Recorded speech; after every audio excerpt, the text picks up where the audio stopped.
Bonjour tout le monde, alors on se retrouve pour la 7e vidéo de la série de montage pour débutants. Donc ici on va monter une araignée, donc une sèche, vraiment 100% pure sèche. Donc à l'étau vous allez retrouver un hameçon droit, toujours, avec la particularité d'être fin de fer, ce qu'on avait expliqué dans la vidéo de présentation des outils et des hameçons. En fil de montage, on va travailler avec un 14-0 ici, ou si vous avez du 8-0, je vous l'ai fait en noir pour vraiment une question de contraste par rapport au fond d'écran. Donc on vient se placer quelques millimètres derrière notre œillet et on poursuit, on fixe notre fil de montage. Donc on va travailler ici deux plumes différentes, le coup de coque, qui va nous servir à faire les hacks, donc la partie avant de la mouche, et puis du pardot, donc comme ceci, pour faire les cercles. Donc il a une particularité, enfin plusieurs, vous aurez vu déjà la première, c'est qu'il brille vraiment, donc c'est des fibres qui brillent très bien, donc comme j'avais déjà expliqué, ça donne un peu l'illusion de vie à un insecte. Un insecte brillant sur l'eau est vivant, un insecte terne est mort. Voilà. Donc le poisson, s'il arrive à distinguer ça, autant qu'on colle un peu à ce qu'il préfère. Donc on a prélevé nos fibres de pardot. Je les regroupe comme ceci un peu entre mes doigts. Et donc sur notre faisantail, sur les nymphes, on avait vu que les cercles devaient être de la longueur de la pointe à la courbure. Il aurait donné quelque chose ici de comme ceci. Ici, on va faire pour les sèches de la partie derrière l'œillet, ici, toute la longueur de la hampe qui est droite en fait. On va essayer de reproduire cette longueur ici. Donc, ce qui va nous faire quelque chose d'un peu plus long, on va dire comme ceci. Donc, on vient préfixer nos cercles. Donc, vous aurez compris toujours quelques tours lâches sans trop serrer pour juste les mettre en place. Là, ça nous permet de voir à peu près la longueur. On peut régler pour les remettre vraiment sur le dessus. Il faut vraiment qu'ils soient sur le dessus de la hampe. Vous les prélevez de chaque extrémité, vous les tirez comme ceci. Là, ils vont se remettre automatiquement sur le dessus de votre hampe. Là, en termes de longueur, on est pas mal. Ouais, on peut réduire quelque peu, voilà. Donc, j'insiste un petit peu sur la fixation à partir de maintenant pour vraiment bien les serrer, bien les caler. Et puis on va revenir tranquillement en recouvrant nos fibres qui vont nous servir un peu pour donner un peu du volume à notre mouche. On revient vers l'œillet. Voilà.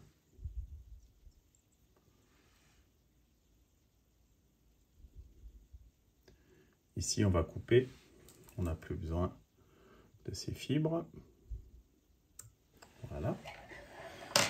Alors, le choix du... Maintenant, on va passer au coq. Alors là, il y a un débat. Il y a débat, on va dire. Alors, pour vous faire brièvement un peu l'exposé à l'heure actuelle, en 2025, voilà. Les plumes ont vraiment augmenté. Alors déjà, depuis quelques années, on a eu un premier effet grippe aviaire. On a eu un second effet, c'est la mode des coiffeurs de mettre certaines de ces plumes, les lancettes par exemple. Les lancettes, c'est des parties de plumes qui sont vraiment régulières. Partout la même longueur de fibre. Et ça a été la mode aussi de les placer dans les coupes de cheveux de leurs clientes. Donc ça a eu un effet où le marché a explosé. Étant donné qu'on est sur de la production de produits naturels, bah forcément, on n'a pas forcément plus élevé de coques. Et ça a fait que ça a un peu détruit le marché, en tout cas des coques qui étaient destinées à la pêche. Là maintenant on resubit une grippe aviaire, surtout sur les États-Unis qui sont producteurs de ces coups, et donc du coup on a des prix qui s'enflamment. Après, la possibilité quand on est débutant, c'est soit vous êtes vraiment à fond dans le montage et vous allez vouloir vraiment investir, donc 3-4 couleurs de demi-coup suffit, hein. Ceux-ci sont classés en grades, donc il y a le grade 1, forcément de meilleure qualité, et encore que la qualité est liée surtout à quantité de petites plumes que vous allez trouver dans ces coups. Donc pour ceux qui veulent monter des hameçons 20, 22, 18, voilà, ils vont plutôt partir sur un grade 1 et ainsi de suite. Après, si vous voulez des montages un peu pour faire un peu tout, le grade 2 est très bien. Après, toujours est-il, comme je le dis souvent, on est sur des produits naturels. D'un grade 2 à un autre grade 2, il y a des différences. Forcément, on n'a pas moulé les plumes, elles viennent d'un animal. Donc ça, c'est concernant les coups, en tout cas les demi-coups, moi je vous conseille dans un premier temps. Après, vous prenez un roux, un noir, un gris clair par exemple, un grizzly. Voilà, ça vous permet d'avoir des nuances de teintes et des couleurs différentes. Vous allez aussi avoir la possibilité, en tant que débutant, ça peut être intéressant, des pochettes triées par couleur et par taille. Et ça peut être intéressant si vous n'êtes pas sûr de votre passion pour le montage, ou si vous voulez monter un montage spécifique avec telle couleur de plume un peu qui sortent de l'ordinaire. Ça, c'est une possibilité. Donc ici, on va monter avec une plume noire, toujours pour l'histoire de contraste. Donc j'ai prélevé une plume de coq. Pour un peu voir la taille il lui faut, on la place comme ceci sur notre hameçon, et on voit un peu, ça va nous donner à peu près la longueur des fibres finies sur l'hameçon. Donc là, on est pas mal. Je vais vous expliquer pourquoi, une fois que j'aurai enroulé la plume. Il y a un côté technique à respecter sur ce montage, comme sur pas mal de sèches. Donc on va d'abord fixer la plume. Donc on fixe tout le temps la partie brillante face à nous, c'est-à-dire la partie externe. C'est-à-dire que si on avait prélevé sur un coq, pardon, la partie externe, c'est la partie visible de l'extérieur. La partie interne, celui contre sa peau. Donc, contre sa peau est terne, à l'extérieur, c'est brillant. Nous, on veut garder le brillant face à nous. Ça va être le brillant qui va être sur l'avant de la mouche. Donc, on vient positionner celle-ci sur le côté. Voilà. Là, on serre quand même bien, parce qu'on veut vraiment pas que notre plume via le rachis glisse et qu'on perde la... Hop, je vais couper ce qui dépasse. Voilà. Vous avez vu, j'ai enlevé un peu plus sur le bas de la plume que sur le haut. Pourquoi? Quand je vais former mes premiers enroulements, ça permettra à la plume de se mettre en place plus facilement. Donc là, comme ceci. Et voilà. Alors après, on aurait pu utiliser... Là, elle ne s'est pas mise dans dans la bonne position. Toujours pas. Donc, on va redéfaire.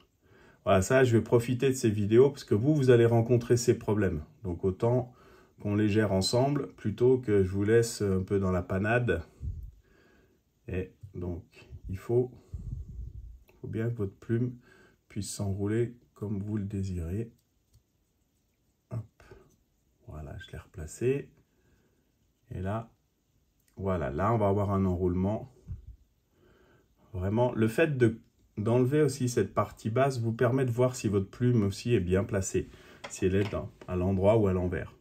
Donc, l'endroit est face brillante, ici, côté œillet. Donc, on pourrait se munir d'une pince à hacle. Ici, bon, pas trop l'intérêt parce que la plume est quand même grande. Donc, on va procéder à nos enroulements. Donc, on part bien de l'arrière et on va vers l'avant. Voilà. Alors, en fonction de la qualité des plumes aussi, ça va vous donner à peu près le nombre de tours que vous allez devoir faire. Il faut quand même quelque chose qui porte sur l'eau, mais pas non plus quelque chose, une sorte d'écouvillon qui va vous faire vriller votre bas de ligne. Donc voilà, là on est pas mal. Je vais fixer la plume. Donc je passe à travers les fibres. Voilà, un premier, un deuxième. Voilà. Je viens faire quelques tours devant. Et puis là, on va pouvoir la couper. Et puis on fera un peu de ménage par la suite.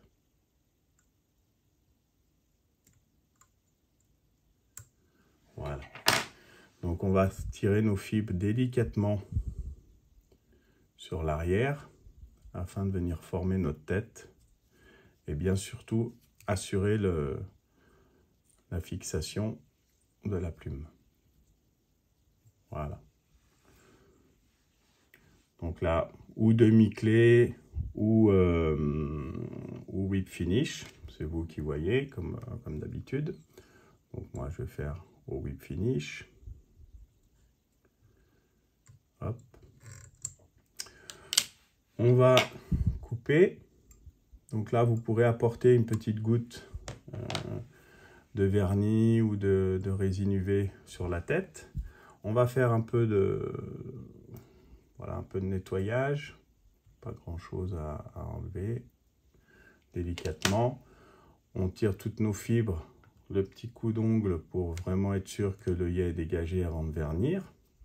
Et puis voilà, vous avez votre première. Ici aussi on pourrait dégager un peu l'arrière, mais bon, laissez les fibres un peu, voilà, c'est très bien comme ça. Donc la règle que je vous ai mentionnée tout à l'heure, c'est vraiment le côté technique de cette mouche. En fait, il faut que 3 points s'alignent. Il va falloir que le plus bas de votre hackle, avec la courbure et la pointe s'alignent. Donc quand vous avez ces 3 points qui sont alignés, ça veut dire que votre mouche est techniquement assez bien, voire bien, parce qu'elle va avoir une portance sur l'eau sur ces 3 points. Et ce qui va être très intéressant pour qu'elle flotte justement au mieux. Donc quand vous aurez, pensez bien à faire le test que j'ai fait avec la plume tout à l'heure, de l'enrouler pour vous donner une idée. Alors au début, forcément, c'est pas évident, mais vous allez voir qu'avec la pratique, ça va venir. Donc ceci, ça s'appelle une petite araignée. Vous pouvez la monter, alors surtout sur des hameçons fin de fer. Et puis en taille, là en 14, forcément, c'est le début, on va dire. Montez pas au-dessus. Ça ne servira pas à grand chose, en tout cas sur ce modèle-là. Là, on va plus aller sur des modèles en taille 16, 18, 20. Voilà, après au-delà, si vous voulez, toujours, hein, on est bien d'accord. Mais voilà, 14, voilà, ça peut être le début pour apprendre. Et puis ensuite, 16, ça peut être vraiment la taille, on va dire, en termes médians, qui peut être très intéressant à monter. Et après, libre à vous, les couleurs de fil peuvent se changer. Les couleurs de hackle. Et puis, on peut aussi travailler par la suite les différents matériaux pour le corps. On peut faire en quille de pan, on fera quelques montages comme ça par la suite, parce que ça aussi, on apprendra une autre technique. Ça sera à venir, c'est sûr. Et puis voilà, écoutez, vous likez, vous partagez, vous commentez comme d'habitude. Et puis surtout, on se retrouve pour une prochaine vidéo. Et j'espère que celle-ci, en tout cas, de mouche vous fera prendre du poisson, parce que c'est quand même une sèche qui est très ancienne mais qui a toujours pris du poisson. Donc pensez à l'avoir quand même quelques exemplaires dans vos boîtes. Voilà, merci, au plaisir et à bientôt.